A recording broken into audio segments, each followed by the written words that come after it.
as I said, one day Vid is going to want to sell his business. So what's the process Vid goes through to sell his business? Vid will call in a Canadian business valuator. And the Canadian business valuator will say, okay, Vid, tell me about the qualitative aspects of your business. So Vid explains the business. Before he or she leaves, Vid, please give me your last 5 years' worth of financial statements. And I'll come back to you with a valuation in a week's time.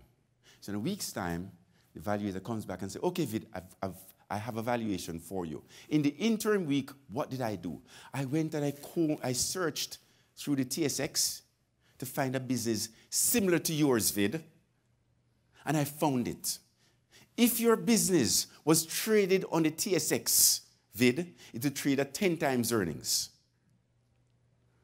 So if every dollar of earnings you have, 10 times, that's the value you'd get for it. But because your business, Vid, is not traded on the TSX, it's a private company, I have to apply an illiquidity discount to that 10 times earnings. And that illiquidity discount ranges from 25% to 40%. So your business is not worth 10 times, it's worth somewhere between 7.5 times and 6 times earnings. Am I right, sir? You know that, right? Okay. So Vid is going to cry the blues. Because he's going to say, what? That doesn't make any sense. Just because of illiquidity or liquidity, one business is worth 10 times earnings, and mine is worth, mine is similar, is worth 6 times earnings, a 40% discount. That doesn't make any sense.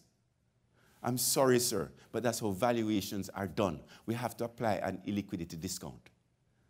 Now, how about you, the investors? You're going to say, wow,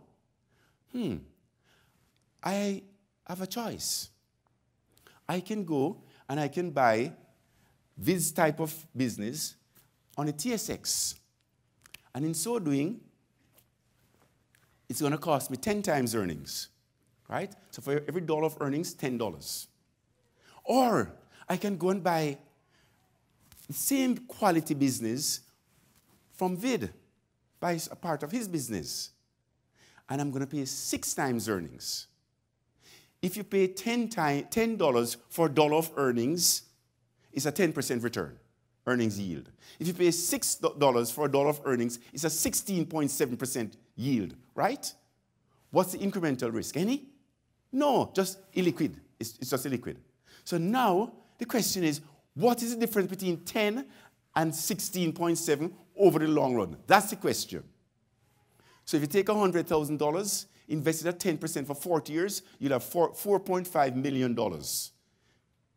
If you take $100,000 and invest it at 16.7, by accepting the illiquidity discount, meaning that you get a return premium, am I right? By accepting the illiquidity discount, $100,000 at 16.7 for 40 years is worth $47 million. 10 times. Ladies and gentlemen, if we were all aware that the difference between liquidity and no liquidity was 10 times, what would we all do? Pardon me? We'd go private. We'd go private. In other words, the converse of that is we're all accepting the liquidity premium. That's the converse. We're accepting the liquidity. There's a premium for liquidity. And the premium is the difference between 4.5 and 47 million. Is that really what you thought you were doing when you bought a publicly traded stock versus an equivalent private company? Is that really what you thought? Or you just weren't aware?